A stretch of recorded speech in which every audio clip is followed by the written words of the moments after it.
días con todos y todas. Realmente es hermoso presentarles esta ponencia sobre educación. Y es que hemos hablado sobre este tipo de hongos y plantas conocidos no solamente como enteógenos, sino como plantas y hongos maestros. Y esto nos remite no a la terapia, sino a la educación, al aprendizaje. Aprendemos un montón de cosas con estos enteógenos o plantas maestras. Quería hablarles acerca de la etimología de esta palabra que en realidad fue acuñada en 1979, enteógeno, que literalmente significa generador de inspiración divina. Enteos alude a un estado de inspiración divina y gen a la generación. Entonces, si hablamos de una educación enteogénica, estamos hablando de una educación que nos ayuda a despertar esa esencia divina, que genera este estado de inspiración. Y bueno, algo que sucede actualmente con el sistema de educación es que no tiene como tal una finalidad sagrada. Y pienso que la educación debe ser redireccionada hacia eso, a la generación, no solamente de un estado individual de inspiración, sino un estado de inspiración generalizada, América enteogénica. Eso es lo que significa patria grande inspirada. Y bueno, es el nombre de un libro que voy a publicar, ojalá a finales de este año, a lo mejor a inicios del siguiente, y hay un capítulo en el que hablo sobre este tema, educación enteogénica. Actualmente, el sistema educativo se fundamenta en la historia de la separación. ¿Y qué es la historia de la separación? Es aquella historia, es aquella narrativa que nos contamos y que dice que los seres humanos somos individuos que intentan maximizar su interés, somos individuos separados y compitiendo. En eso se fundamenta no solo el sistema educativo, sino en general el sistema, el Estado, nación. Y bueno, está implícito también que el ser humano supuestamente viene de la animalidad y va hacia el dominio de la naturaleza.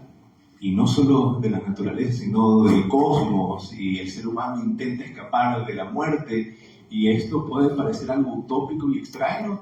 Sin embargo, en Silicon Valley, en Estados Unidos, hay gente que dice eso, que el ser humano tiene que escapar de la muerte e intentan hallar formas de ralentizar el envejecimiento y no morir. Bueno, esto es algo real, eso es lo que opinan estas personas. Ahora, un sistema educativo para la generación de América enteogénica, de este otro mundo, requiere otra historia, otro fundamento, y ese viene a ser la historia del interser. El interser nos dice que la existencia es relacional, el ser no está aislado, el ser es un interser, participa del resto de seres humanos y de la naturaleza. Y que la conciencia, la inteligencia, el propósito es algo que no solamente está en el ser humano, sino en el cosmos, en la materia, en todo. Entonces es otro fundamento. Es interesante también que estos enteógenos, que no solamente son la ayahuasca, la guacoya, que los hongos, no, son otras plantas también. El tabaco es un enteógeno. El floripondio o guantuc, así se le llama aquí, es un enteógeno. El cannabis también es un enteógeno, que a veces se habla mal de él, pero que ha sido siempre utilizado en rituales y sigue siendo utilizado en rituales en el oeste de México, justamente por los otomíes, pueblo originario que ha acogido esta planta. Entonces, sí, hay investigaciones que nos dicen que los enteógenos debilitan el materialismo y esta investigación fue hecha en individuos occidentales, individuos que no nacieron con esta forma de ver el mundo de nuestros pueblos, bien educados por la ciencia, el raciocinio, y fueron yendo hacia otra forma de ver las cosas. Incluso yo mismo he sentido eso. Hubo un tiempo en el que me consideraba ateo y sin embargo con las plantas y de poder eso va flexibilizándose, va cambiando. Entonces sí hay un debilitamiento del materialismo porque la educación inteligente no puede ser estrictamente materialista. Más bien debe haber una transversalidad de la interculturalidad en la que hacen sinergia el águila, que es el raciocinio, es el intelecto, y el cóndor, que es la esencia profunda. Y bueno, es el cóndor justamente el que no se está considerando en el sistema educativo. No se habla pues, de este tipo de saberes que hemos ido abordando en estos días de congreso. Se necesita hacer una revitalización cultural. Y algo que, por ejemplo, hemos hecho con Javier Blum es ir a ciertas comunas de la costa, hacer estas danzas zoomorfas con máscaras de animales, hacemos las máscaras, recordamos historias de los animales en el campo, cantamos canciones chamánicas, danzamos, rezamos. Es maravilloso realmente, es una revitalización cultural y que debería hacerse mucho más en nuestra costa, porque en la costa hemos olvidado muchísimo esta ritualidad. Y bueno, la interculturalidad no solamente debe estar en la música, en el arte, en la lengua, sino también en materias como matemáticas. Incluso en matemáticas hay estos ejercicios que nos plantea Carlos Milla del cálculo de pi a través de la cruz cuadrada andina. Es un ejercicio hermoso, hay que incluir este tipo de cosas en el currículum, o también, por ejemplo, las investigaciones de Marcos Terrero Ureña, que hace cálculos de fractales utilizando la geometría andina. Es maravilloso realmente. También en la literatura. Esto es un resumen apenas de lo que hablo en el libro. Ahorita quiero comentarles unos ejercicios que he descubierto hace poco y que no los incluí en el libro, pero que son maravillosos y que fueron generados por una psicóloga y educadora estadounidense que justamente tenía como alumnos a indígenas, jóvenes indígenas que estaban sufriendo de baja autoestima, justamente por su situación social y económica. Entonces, ella, por ejemplo, aplicaba este ejercicio llamado Mis antepasados. Es un ejercicio de imaginación activa en el que cerramos los ojos, empezamos a respirar, a relajarnos e irnos hacia nuestro pasado, hacia nuestras culturas originarias y hermanarnos con un ancestro. Y este ancestro empieza a guiarnos, empieza a enseñarnos cómo era la vida en ese entonces, incluso nos da consejos importantes para esta vida. Entonces uno así se enraiza justamente, porque hay que enraizarnos, así como decía Rocky, los nahuas hablaban de Neltilistri, el objetivo de la vida sería el Neltilistri, el enraizamiento. Entonces, para eso sirve este ejercicio, aunque hay otro, que es el ejercicio 8, antropología cultural, en el que no vamos a nuestro pasado, sino que vamos a otras culturas, porque finalmente somos una cultura cósmica, descendemos, sí, de los antiguos habitantes de esta tierra, pero también de otras partes. También estamos relacionados con estas otras culturas, somos una cultura cósmica y es fascinante utilizar estos ejercicios en clases de historia, porque luego se puede ir comparando la experiencia vivencial de uno con lo que dicen los libros de texto.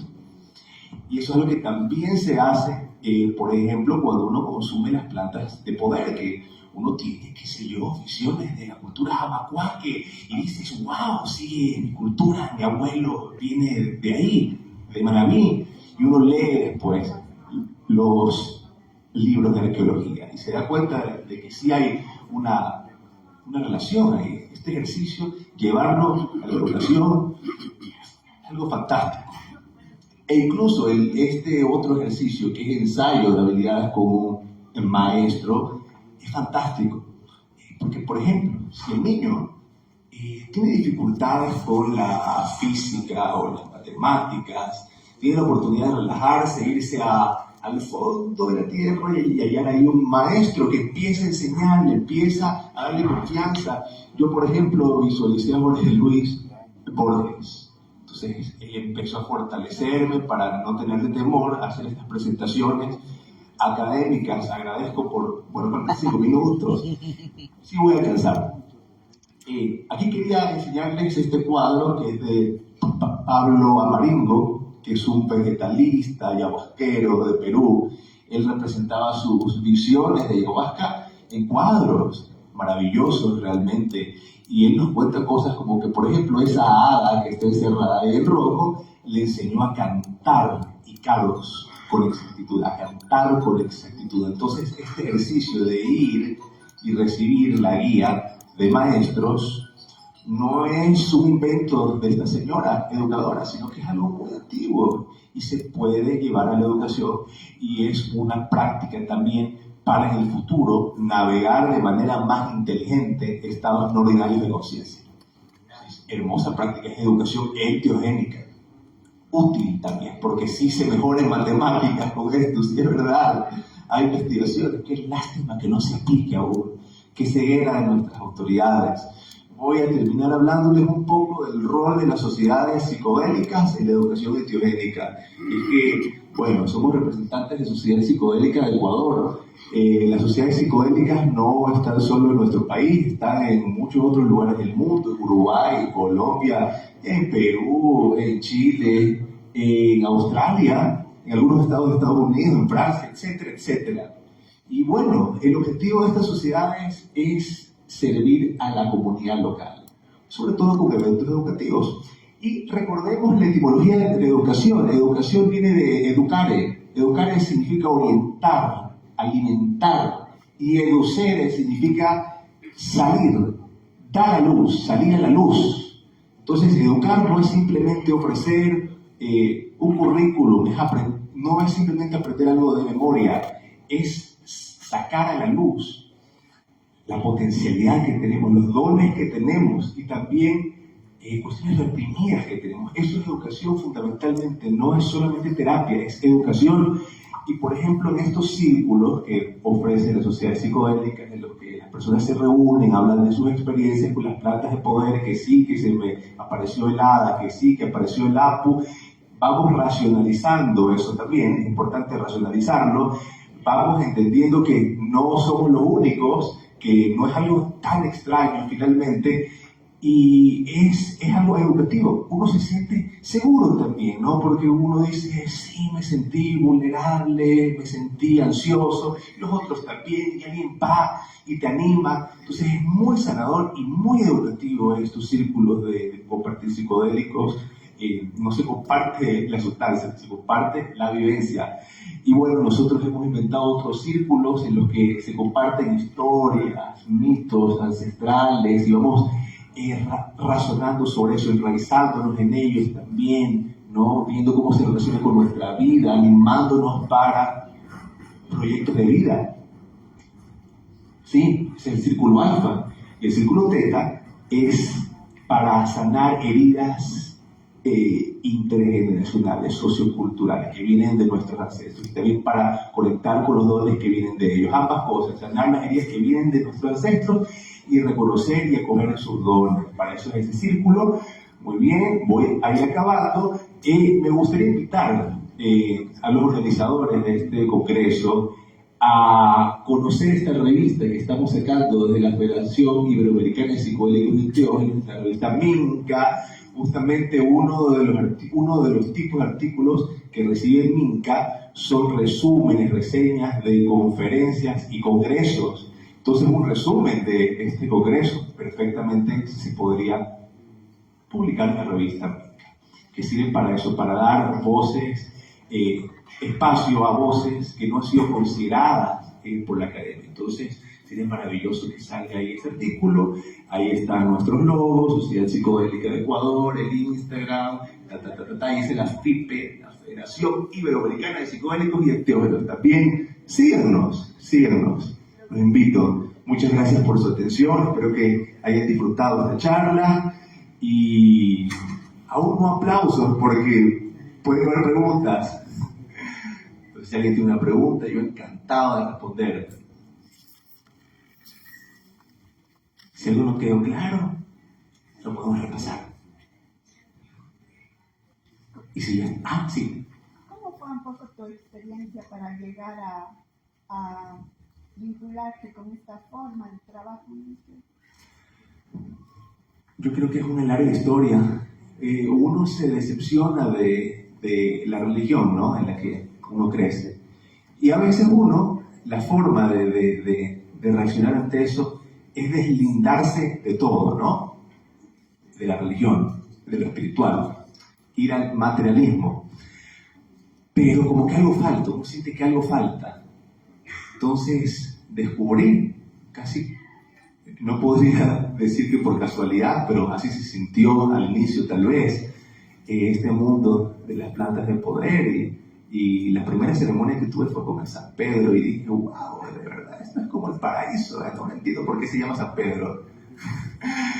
Sí, sin embargo no fue inmediato el cambio, ¿no? Porque uno tiene resistencias en su mente, en el intelecto, y uno dice, no, esto no puede ser así, no hay ninguna prueba. Uno dice esas cosas, pero eso poco a poco se va flexibilizando. Yo creo que siempre he tenido ese anhelo de profundidad, siempre.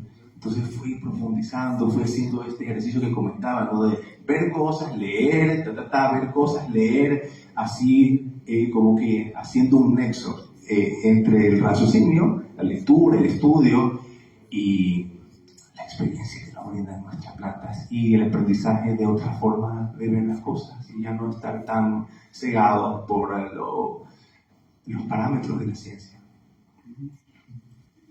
Sí, fue el proceso. Muchas gracias. Ahora sí. Bueno, sin aplausos, estoy muy contento.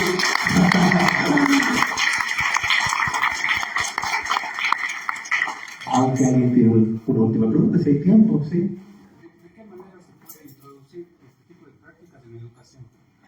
Sabes que eso es algo que ya se hace más o menos en ciertos países.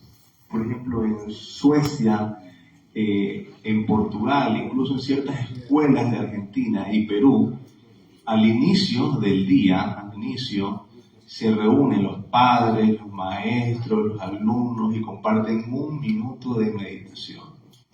Estos ejercicios no duran un minuto, duran un poco más, pero se podría hacer.